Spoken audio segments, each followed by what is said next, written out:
Pablo Escobar, el mito que sangró a Colombia. De esos últimos 10 años que restan, 5 años he estado en la clandestinidad y los otros 5 años los dediqué todos los fines de semana al servicio del pueblo. Pablo Emilio Escobar Gaviria. Un nombre que para algunos todavía significa ayuda, dinero y poder. Pero para millones, terror, muerte y miedo. Siempre he estado contento, siempre he estado optimista, siempre he tenido fe en la vida, porque yo pienso que los momentos difíciles siempre aportan la experiencia, y es lo más grande que pueda tener una persona en la vida, su experiencia. Durante años, Colombia vivió secuestrada por un solo hombre. Un hombre que no fue presidente, pero puso de rodillas a un país entero. Este no es un homenaje. Tampoco una serie romántica de narcos. Pablo Escobar. Don Pablo Escobar.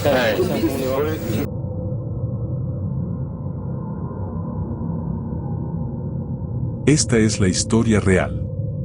La historia completa. El mito y la sangre que dejó detrás.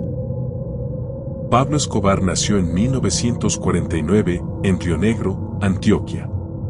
Creció en una Colombia marcada por la pobreza, la desigualdad y la violencia. Desde joven mostró algo claro. No tenía paciencia para esperar. En 1983 hemos empezado un programa de arborización. Pecoso, ¿cómo va a cambiar su vida a partir del momento en que reciban las casas de la Fundación Medellín Sin Tuburios? ¿Qué pasa ahí? Estamos totalmente muy agradecidos del compañero Pablo Escobar Gaviria. Ni respeto por la ley. Empezó con delitos pequeños. Contrabando, robos, falsificación. Pero su ambición siempre fue grande. Mientras otros soñaban con un trabajo estable, Escobar soñaba con poder absoluto. Porque es alcohólico, o un hombre que es drogadicto. Pero el tratado de extradición fue... Y cuando conoció el negocio de la cocaína, entendió que había encontrado su camino.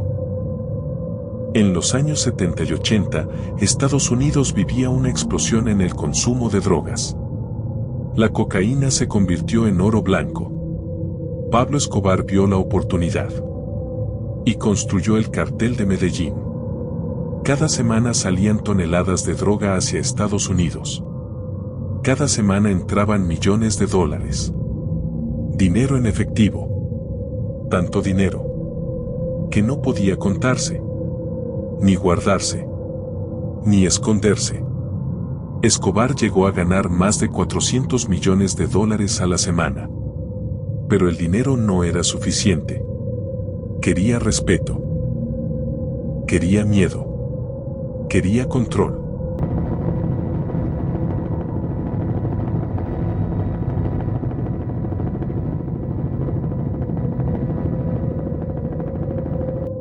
Pablo Escobar tenía una regla simple: plata o plomo.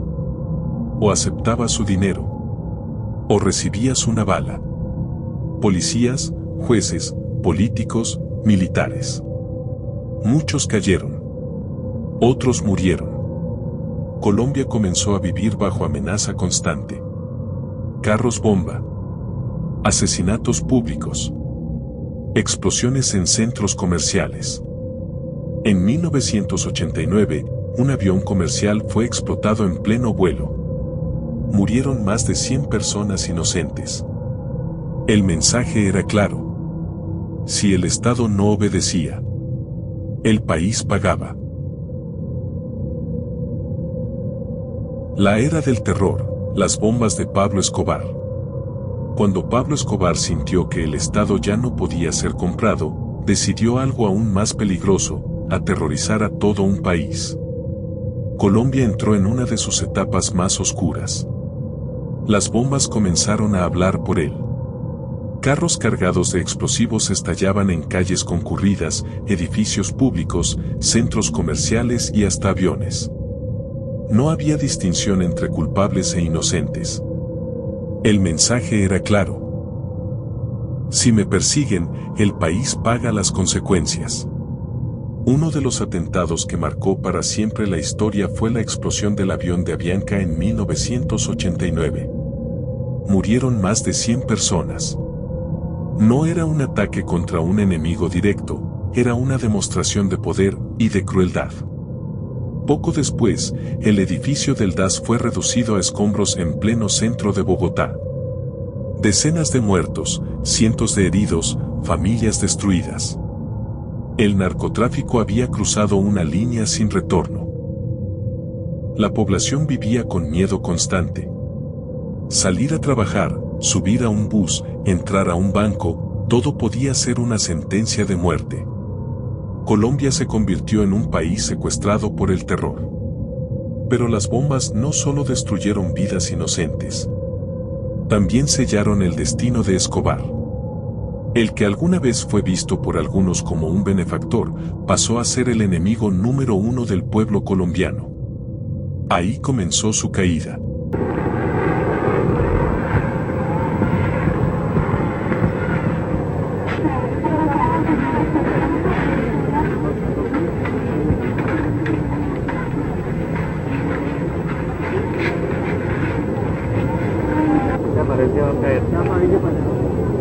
Pero Pablo Escobar no solo sembró terror. También sembró una mentira. Construyó casas, canchas deportivas, escuelas. En los barrios pobres de Medellín, muchos lo veían como un salvador. No sé eso, nadie, él, único. Él regalaba lo que antes había robado. Compraba lealtad con migajas. De una fortuna manchada de sangre.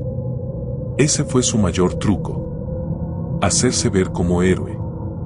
Mientras destruía el futuro del país. Uno está pensando en Colombia, no estamos haciendo nada malo. Escobar quiso ir más lejos. Quiso ser político. Llegó al Congreso colombiano. Pero su pasado lo alcanzó. Cuando el Estado intentó extraditarlo a Estados Unidos, Pablo declaró la guerra. Una guerra sin reglas. Sin límites. Sin piedad. Colombia vivió los años más oscuros de su historia moderna. Estados Unidos, la DEA, el ejército colombiano y grupos enemigos del narcotráfico se unieron con un solo objetivo: acabar con Pablo Escobar. Su círculo se cerraba. Sus aliados caían. Sus escondites eran descubiertos. El hombre más poderoso del país terminó huyendo. Escondido. Solo. El 2 de diciembre de 1993. Pablo Escobar fue localizado en Medellín. Intentó escapar por los techos. No lo logró. Murió a los 44 años. Acribillado. Algunos dicen que fue la policía. Otros dicen que se suicidó. La verdad completa quizás nunca se sabrá. Pero lo que sí es seguro es esto: su muerte no borró el daño causado. Miles de muertos. Familias destruidas. Un país traumatizado. Y aún así, todavía hay quienes lo defienden. Ese es el verdadero peligro del mito. Cuando se olvida el dolor y se romantiza al criminal. Pablo Escobar no fue un héroe. Fue un símbolo de lo que ocurre cuando el poder cae en manos equivocadas. La historia de Pablo Escobar no es solo del pasado. Es una advertencia.